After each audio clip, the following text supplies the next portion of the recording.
Merci de me rejoindre, j'espère que vous allez bien.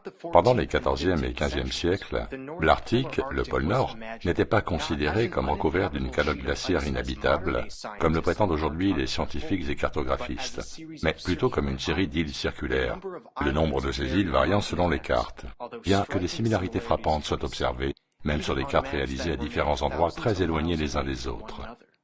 Les cartographes de l'époque ont-ils simplement plagié des cartes populaires, fausses à la base, en y ajoutant quelques corrections, ou bien, comme je le suggère, ces parcelles de terres arctiques sont bien réelles, ont une existence et ont par la suite été supprimées des futures cartes, pour en arriver à la narration d'aujourd'hui, consistant à dire que le pôle Nord est une étendue de glace sans vie, car inhabitable.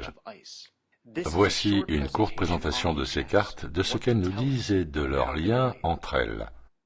Cette carte de 1531, réalisée par Oronce Finet, présente 4 grandes îles de taille variable autour du pôle Nord. Et pour comprendre où on est, car beaucoup n'ont jamais vu ces cartes, l'Europe est là, ici l'Afrique, là le Canada, et là la Russie. Ça, c'est le Groenland, très proche de la masse terrestre au sud du pôle Nord. Au centre, on peut voir ce qui ressemble à une formation rocheuse massive ou une montagne, ce que l'on peut rapprocher avec le centre d'un système de 4 continents, que décrit la cosmologie asiatique, où une montagne sacrée se tient, connue sous le nom de Mont Meru ou Mont Shumisen. Cette carte de 1534, réalisée par le même cartographe, propose une configuration presque similaire, mais cependant légèrement différente. Les terres polaires du Nord y sont représentées comme 5 ou 6 îles-continents, avec au centre ce qui semble être une autre île, doté également d'une formation rocheuse massive.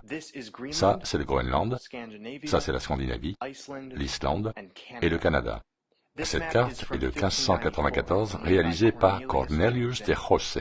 Au premier regard, on remarque à quel point la zone du pôle Nord est magnifiée par rapport aux cartes précédentes. À l'inverse de la version d'Oronce Finet, représentant de grands cours d'eau séparant les îles, nous avons là un système de 4 continents divisés par des canaux étroits, qui se rejoignent au centre, où se trouve à nouveau ce qui apparaît comme une formation rocheuse massive.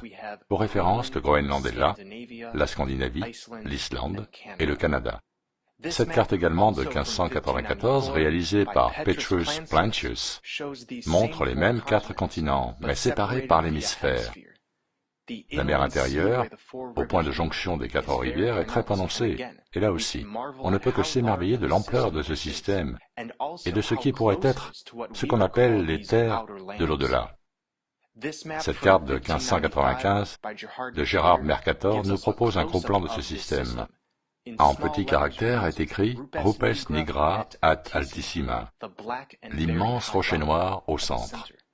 Une chaîne de montagnes entoure chaque continent, dont Mercator précise dans une de ses lettres qu'elle est d'une largeur de 22 km.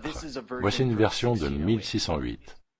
Il est intéressant de constater que dans la version précédente de cette carte, le continent sud n'est pas rogné ou partiellement effacé, mais complet. Les petites îles situées en dessous sont-elles très différentes? Difficile à dire, mais on dirait que le Groenland touche quasiment la partie sud, formant comme un pont terrestre, ou tout du moins laissant un canal étroit de 8 à 15 km de large. Cette carte non datée du cercle arctique est très ressemblante à celle de Mercator,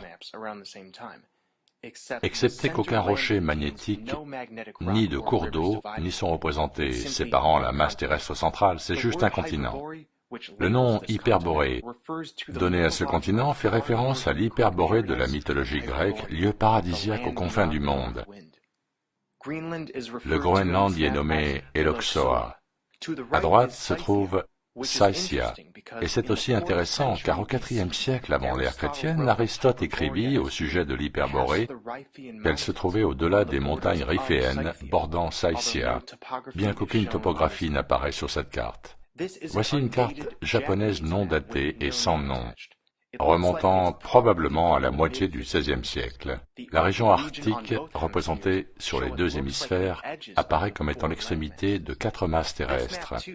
Celle-ci aussi est également non datée et sans aucun nom. C'est une carte chinoise. On voit clairement la moitié nord du même système que celui des cartes Mercator.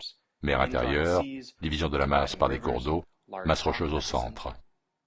Encore une autre carte chinoise non datée. Celle-ci est la plus bâclée, la moins précise et la moins ressemblante de toutes ces cartes. Elle représente 5 ou 6 grandes îles avec plusieurs petites îles éparpillées. Et juste pour référence, ici c'est le Canada, là la Russie, et cette masse terrestre apparaît comme étant le Groenland.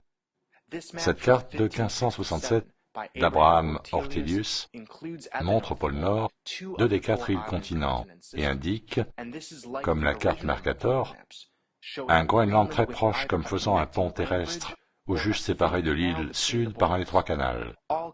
Toutes les boussoles sur Terre pointent vers le sacré Graal, attiré par le magnétisme du mont Meru, au centre de notre Terre plane, un cirque à l'intérieur duquel une terre mystique cachée se trouve, non affectée par le parasitisme si commun aux terres extérieures. Ces cartes prouvent que la connaissance de l'Éden, de Shambhala, d'Agartha, était autrefois très répandue, mais fut supprimée du domaine public et occultée. Nous en sommes maintenant au dévoilement. Les portes de l'Éden s'ouvrent, et bientôt le projet North Seal effectuera son voyage initial afin d'en entraîner d'autres. On pourrait le comparer à un exode, à un retour au berceau, un retour au jardin d'Éden. Merci de votre attention, portez-vous bien.